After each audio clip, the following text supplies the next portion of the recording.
On a moonless October night, the kind where darkness clings to every corner and the wind carries an eerie, mournful tune, Blackwood Village held its breath. The villagers knew better than to wander too close to the edge of the woods, where the infamous Hawthorne House stood in decayed solitude.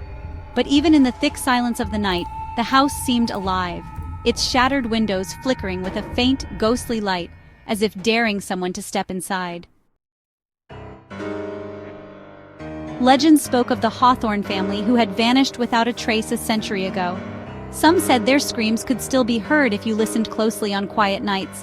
Others swore they had seen shadowy figures gliding through the trees, watching, waiting.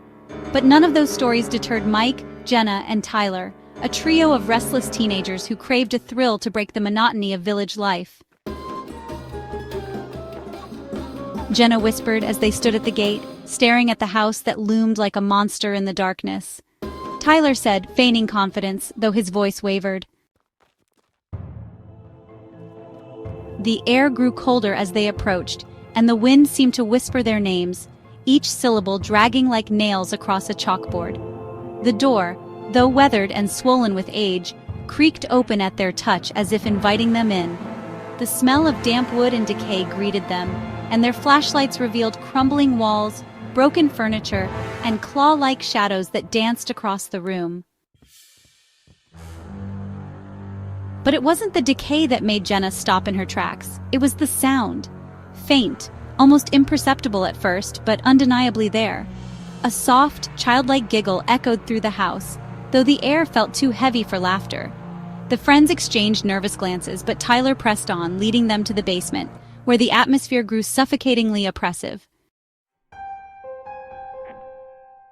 The words "Do not disturb the shadows" were scratched into a locked door at the bottom of the stairs.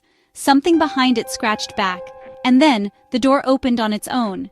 Inside was not just a room, but a trap, a pulsing void of darkness and cold.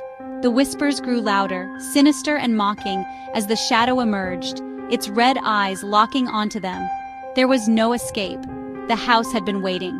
The shadowy figure lunged forward, its form twisting and contorting as it attacked the trio.